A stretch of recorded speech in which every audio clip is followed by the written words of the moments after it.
que você trabalha e tem um entendimento que você não faz mais parte do mundo corporativo.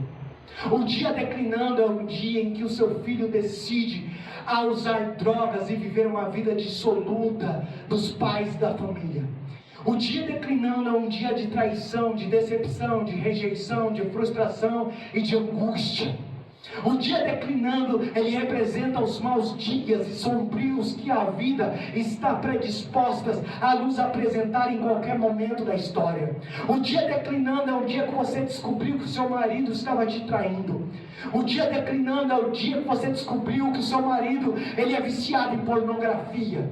O dia declinando é o dia que você olhou tudo à sua volta e aparentemente não viu mais solução e quis tirar cabo da sua vida. O dia declinando é o dia que você entendeu que você está com sinais de depressão. Esse é o dia declinando. É quando as horas vão se avolumando.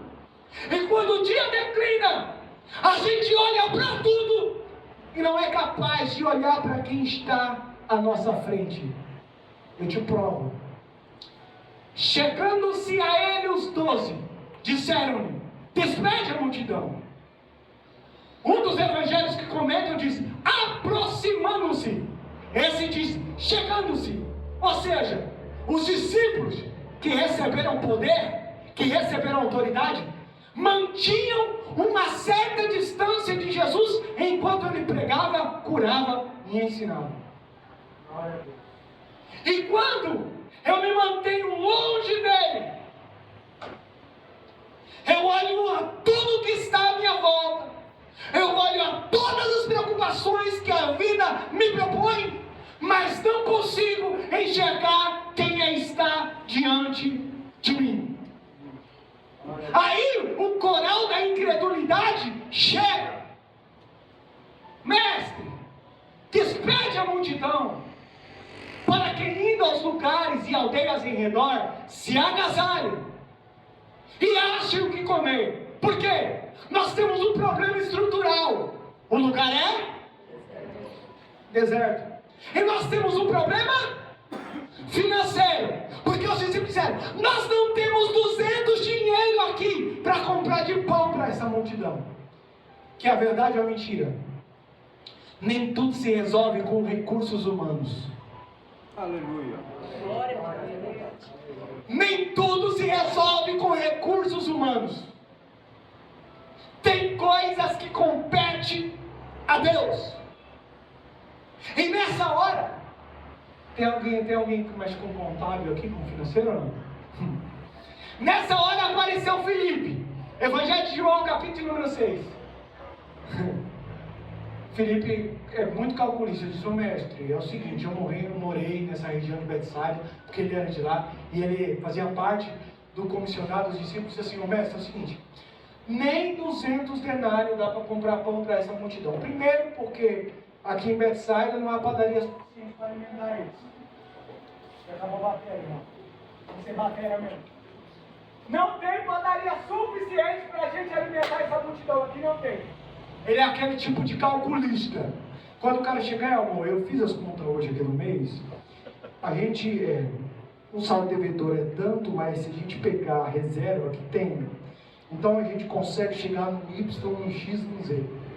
Em toda a casa tem alguém assim, sim ou não? Tem. Tem alguém que é mais calculista e um outro que representa a figura de André, que é aquele que é solucionador de problemas. Filipe, ele entendeu dentro da sua lógica e da sua razão. Olha para mim que eu encerro agora. Nem tudo na vida você vai compreender com o seu intelecto, com a sua razão. Nem tudo. Nem tudo. Esquece! Porque quando a conta não fecha para você, fecha para ele. E Deus é assim. Quantas vezes eu fui calculando e dizendo: as contas não vai dar. Aí no final do segundo tempo da prorrogação, amor, então entrou um pix lá na conta. E Deus é extraordinário e nos surpreende, assim ou não? E às vezes é sempre no suado bom. Ele espera você esticar os cabelos, comer a unha, roer os dentes. Irmão, vira bagaceira, preocupação o dia todo. Aí lá no finalzinho acontecendo e não dá. Aí Deus disse, espera aí que eu estou chegando aqui, eu estou fazendo aqui, eu estou agindo aqui. E aconteceu aqui. Aí foi André. André foi atrás de alguém que tivesse um pão. E o texto diz que eram 5.000 pessoas, fora mulheres e crianças. Ou seja, estava lotada de gente na montanha. Gente mais da conta. André saiu, o solucionador de problema. E num casal sempre tem que ter equilíbrio. Às vezes quando eu apresento o problema, minha esposa logo vem com a solução. E às vezes quando eu apresento o problema, eu apresento a solução. É assim. A engrenagem precisa andar em conjunta. E aqui no texto André foi atrás do pão e do peixe. Foi atrás do quê? Ó, escuta aqui, depois que você for conduzido pelo deserto, pelo lugar apartado, se prepare para viver algo que você nunca viveu sobre a toda... Isso aqui é profecia que desceu do céu, irmão. Se prepare para você viver algo que você nunca viveu sobre a sua vida. Vou fechar minha Bíblia, já deu meu tempo. Lá vai André. A multidão são vocês aí, tá? Os que vieram para o culto. Eu sou André agora.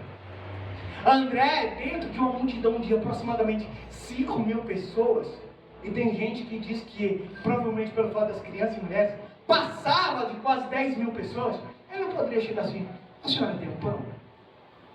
A senhora tem um peixe? Você tem pão, moço? Tem peixe? Não. Quando a multidão veio, um moço, ele se preparou para sair de casa. Na entrelinha do texto, eu consigo imaginar isso. Ele disse, espera aí, eu vou levar aqui 5 pães,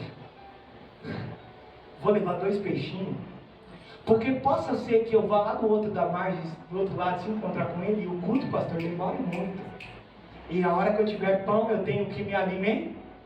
Esse moço nunca imaginou que a ação dele entraria para a história e estaria registrado na Bíblia Sagrada. Nunca imaginou isso, nunca passou sobre a sua cabeça.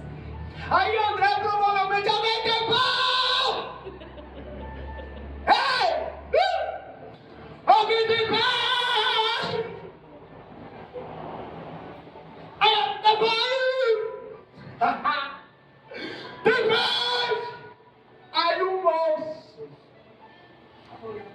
talvez ele olhe, meu Deus, eu estou aqui pão esse peixe. Esse traz esse pessoal multidão dessa. O moço se levanta, ei!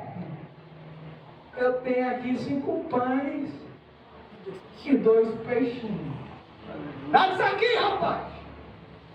André veio com 5 pães e 2 peixes. Aí o coronel da murmuração disse, mestre,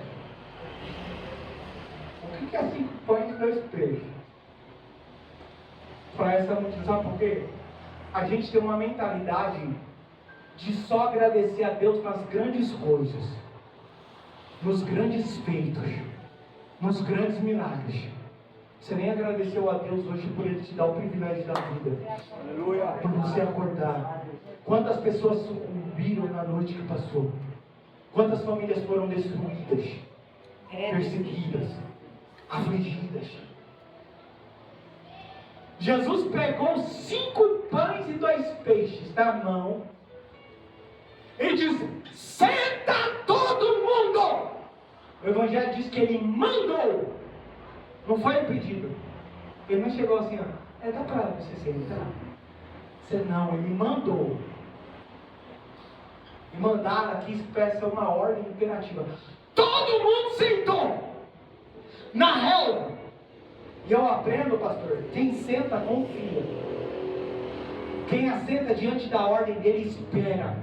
Sabe o que é a ordem de Deus? Primeiro, ele vai mandar você se sentar, porque ele precisa organizar. E como ele organizou? Grupo de 50 e grupo de 100, está no texto. Separou o grupo de 50 e grupo de 100. É por isso que nós temos lá escrito que quase 5.000 homens, porque deu para contar. Vai com essa palavra da sua casa. Tudo que está fora do lugar, faz o seguinte, obedeça a voz dele, se assente, deixa ele organizar. E para quê? Uma coisa é aquilo que você tem na sua mão. Diga assim, uma coisa é aquilo que eu tenho na minha mão. Diga Diga assim, outra coisa é aquilo que eu tenho na mão dele. André veio com 5 pães e 2 peixes, entregou para Jesus. Todo mundo assentado. Por que Jesus mandou assentar? Para que até o último observasse as suas ações. Jesus pegou 5 pães e 2 peixes. Primeiro, olhou para o céu. Eu olho para o alto. Da onde me vem? Socorro. O meu socorro vem do Senhor, que fez os céus e a terra. Jesus olhou, pegou 5 pães e 2 peixes, que os incrédulos não acreditavam, e disse: Pai, graças te dou. Chamou os discípulos e diz: vem aqui. Para que, Senhor? Pega um pedaço desse pão. Hoje não vai dar nem para dividir pelos 12. Pega logo, rapaz, estou mandando. Pão, peixe, pão, peixe, pão, peixe, pão, peixe. Dividiu os discípulos e falou assim: ó, pode agora alimentar os 5.000 homens da multidão. Aí eu falo para você, irmãos, tem coisas que só o poder que há no nome de Jesus, Aleluia. Glória a Deus, pode fazer para saciar a fome do ser humano, do homem, da mulher. Eles foram distribuindo os pães. Olha aqui, se você crê que eu sou profeta de Deus nessa noite, para a tua casa, para a tua vida, não precisa nem esprajar em coisas estranhas aqui para dizer isso que Deus está testificando no meu coração. Você vai viver algo tão poderoso esse ano. Quem pega essa palavra? Você vai viver algo tão poderoso nesse ano, que a hora que acontecer você vai lembrar: Senhor, foi aquele dia que eu estava no culto e ouvi aquela palavra. Eu passei o que passei, mas foi lá do outro lado que o Senhor me encontrou e fez por mim o inimaginável, aquilo que está além da minha compreensão. E tem outra, é tão poderoso que vai sobejar, porque o texto diz que sobraram 12 cestos, e os cestos não estavam vazios, e nem pela metade. Os cestos estavam cheios, porque essa é a provisão de Deus para a sua casa. Aplauda o Senhor por essa palavra. Se for para ele, pode ficar bem.